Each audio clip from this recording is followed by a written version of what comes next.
They're an important part of a newborn's early development. So we're discussing breastfeeding and colostrum. Our guests, Jessica Albright and Celia Robertson, both are registered nurses and lactation consultants for Southeast Georgia Health System.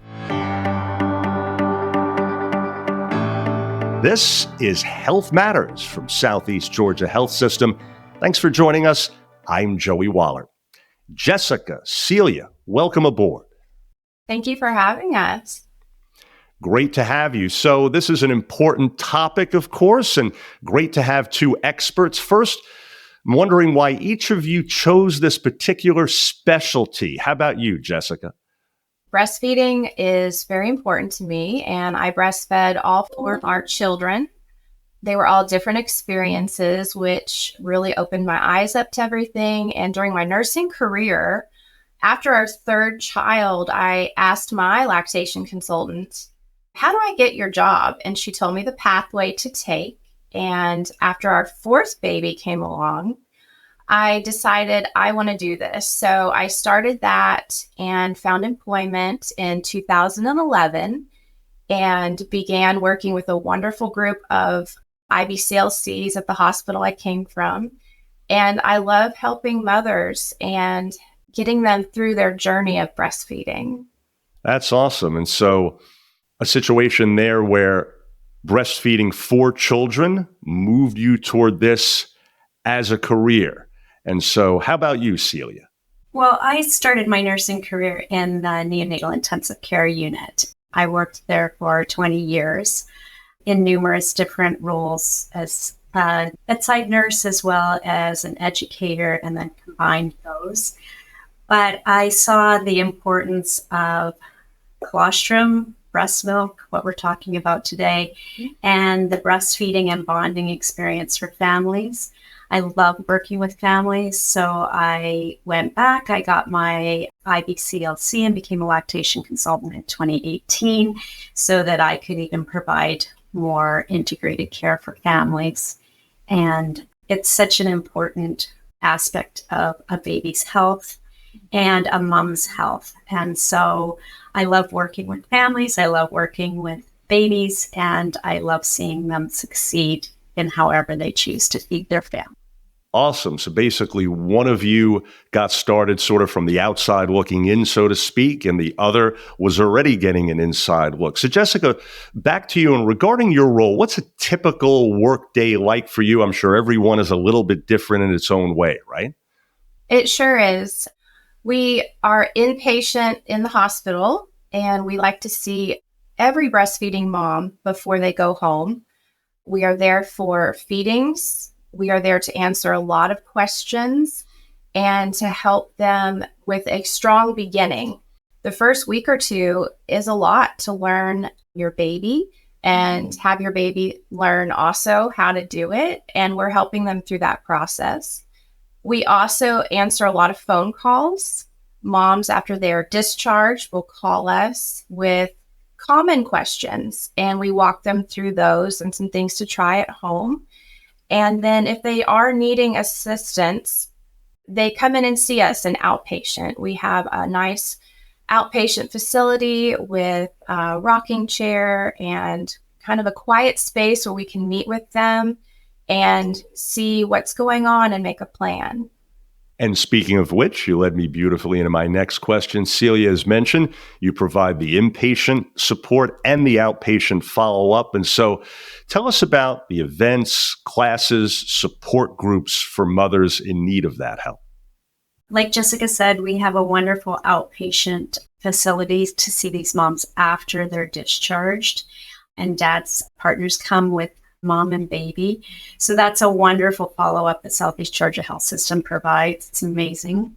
And then we also have, it's called the Milky Way Breastfeeding Support Group. And so that we offer the first and third Wednesday of every month. And it is a wonderful group for new moms, but also moms that have been there for a while. So we have moms that have just had a baby bring their baby in. We offer them the opportunity to weigh their baby. We can actually, oftentimes we'll help with feedings, and oftentimes we have speakers come. So professional speakers that come to talk about topics that are interesting to new moms. Also, as the babies get older, those moms become more confident in breastfeeding, and they are absolutely fabulous support for our new moms. So it sounds like that covers a little bit of everything beyond just breastfeeding itself. And so how can families sign up to participate there, Celia? So on Southeast Georgia Health System online, you can sign up for the breastfeeding support group. Oftentimes, though, moms just show up too, and that's totally fine as well. The other, as far as we have a lactation warm line, we call it, and the parents can call 7 days a week. If we're not here, they can leave a message and we will call them back. So oftentimes, like Jessica was saying, we answer lots of questions on the phone. But from there, if they need to be seen, that's when we can book them into outpatient. And we try to see them as soon as we possibly can. That's great. So Jessica, back to you, and let's talk about colostrum for a moment. It's a word that I had never even heard when our daughter was about to be born almost 2 years ago next month. So what is it? When does it come? And why do babies need it?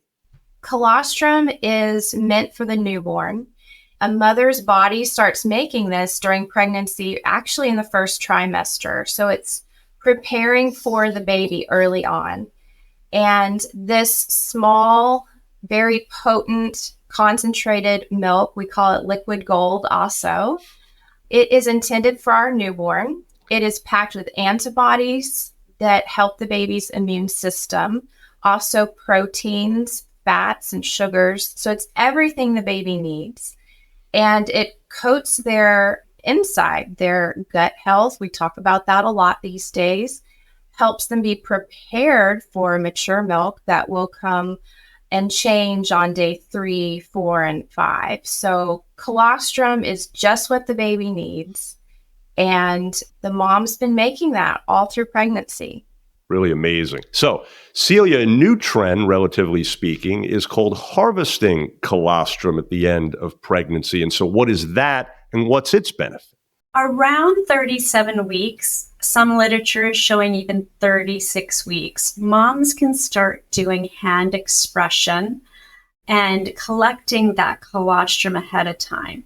So the benefits of doing that is it's great practice for moms. So to get them to know their body better, and as well as seeing that milk is extremely empowering for moms.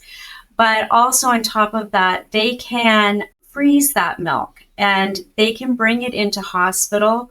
It's very beneficial if for some reason your baby can't eat right away, or you have a separation with your babies, which we see if babies end up needing additional nursery care or NICU care. You already have that colostrum available to them, and it's exactly what they need at that time. We always say make sure you talk to your physician first and get clearance to do that, but it is a wonderful thing that moms can start to do as long as it's cleared by their physician. And speaking of which, Jessica, I presume harvesting colostrum is safe, yes? Yes, it is. It actually prepares the mother's body. They get a lot of empowerment. They see this small amount of milk for their baby. And as long as she doesn't have any concern for preterm labor, again, talk to their OBGYN first. It should be perfectly fine. And naturally, you and yours can answer any questions and offer any help needed when it comes to that as well, right? Yes. Sometimes mothers ask us this on the phone before they deliver, and we talk with them one-on-one about it and the steps of how to do it when they are at home. So, Celia, new moms often wonder why they're not immediately producing milk, and if not, when they will. So at what point should they be concerned? Because, am I right, normally there is no cause for concern. You're right. That's very true. We always ask moms if they had breast changes in pregnancy. That's a good indication that your hormones are on board and things are moving forward. The hand expression ahead of time, like we just talked about, is a very helpful way of helping moms see that they do have colostrum there. And colostrum's in very small amounts. So it's very, very concentrated It's full of antibodies for baby, coats the gut. It's the perfect food, but it's in very small amounts because babies only take about an ounce in that first 24 hours. Their tummy is the size of a marble in that first 24 hours. So the amounts that they need are very small. And then from there, milk starts to increase around day 3 to 5. Now, if you've had previous pregnancies and breastfed before, sometimes it's right away. Sometimes moms see lots of milk, but generally it's around day 3 to 5. And so we do a lot of counseling for moms around that because it's one of the biggest concerns we find in hospital, that moms are concerned that they don't have enough milk. So, Jessica, to facilitate that baby latching in the hospital, it's been mentioned. Talk a little bit, please, about exactly what hand expression is and spooning as well. So in the first 1 to 2 days while baby's learning, mothers can hand express. It's a type of massage, really, and we talk them through the technique. It's more than just a squeeze. And usually after about 2 or 3 minutes, they see their colostrum come out. So if we do that, babies can smell this. They can taste it. We can put it by their nose, their lips, and get them enticed. And they open wide and learn to latch. It's very positive in facilitating the latch technique. And then when the mother sees her colostrum, again, it's very empowering. And we do this a lot on day 1 and 2 while the baby's learning latching. If you have a sleepy newborn, which is common in the first 24 hours, sometimes we collect some colostrum. We actually give our mamas this little kit. It's a little medicine cup with a tiny little spoon and a little 1 milliliter syringe. And this is a great way to collect a little puddle. And I tell the moms, it's just a little puddle. We spoon it to the baby, their eyes open, they start to move their mouth and their tongue, and we can help latch them on. That's great. So, Celia, how about a breast pump? When might that be brought into play? Well, a breast pump, oftentimes you don't need an electric pump in those first few days. Providing lots of skin to skin, feeding baby frequently 8 to 12 times a day, that's really all you need. Now, sometimes moms want to pump, and so we bring them a hand pump. But generally in the first couple days, hand pumping is more for stimulation of the breast if baby's not coming to the breast. And then hand expression, like Jessica just talked about, is a much more effective way of getting the colostrum. Now, the other time that moms might need to pump is if they are separated from their baby because of medical reasons. And so if they can't feed their babies at that point in time, we do get them pumping around the 6-hour mark after birth. And then they're going to be pumping every 3 hours. And that is to build their milk supply so that they have that stimulation that normally baby would be giving. A few other things. First, we're talking so far about moms, and rightfully so, of course, but let's get the dads a little attention here. Jessica, how can a new father help a mom during breastfeeding? That's a great question. First of all, having dad be supportive of breastfeeding is number one. If that's what is best for baby and mom's choosing to do that, having dad support her. There's little things he can be helpful with. Undressing the baby, we mentioned skin to skin, and he can undress the baby, help wake the baby while the mom's getting herself ready with some pillows and getting comfortable in the bed. He can also provide her with a snack. Our breastfeeding moms are really hungry, and rightly so. They are getting that milk supply established, providing for their baby, so a snack, water. Is she comfortable once they get in their feeding position? Does she need another pillow? Those little things matter. It is a partnership, and letting them know those little things. Also being a gauge of, have you had too many visitors in the room? Maybe we need to ask our families to step out and give us this time to learn breastfeeding. So the bottom line there is dads Just do something to be helpful, right? Don't just sit there and watch the ball game while all this is going on around you, right? So for both of you, I can't help but wonder, what does it mean to you personally to interact with moms and babies and help the community in such an important way? How about you, Jessica? I've always had such joy in seeing a mom reach her breastfeeding goal and being a part of that, especially when I have the opportunity to have somebody come back in and see us, and I see them in the beginning of their journey and seeing their success. It's very fulfilling knowing that I've helped encourage her. And I think that's just where I find such joy in that. And our community needs that. This is a specialty, and mothers need support. Somebody gave me support years ago with my children, and I also like to pay it forward and just to continue that. Celia, your thoughts as well, because really what Jessica's pointing out there is moms can't do it without you guys, right? Well, they can. We're a help. We definitely are a help. And I love that part of it. I love, like Jessica said, I breastfed my 2 girls and I had help. And oftentimes that little bit of support, sometimes it's a little bit of support, sometimes it's a little bit more support. And we're there for it because it's all about empowering families, having them feel successful. And I just love it. I love working with babies and families. I've done it my whole career, and I love providing them with my experiences in working in NICU and working with moms and babies throughout my career.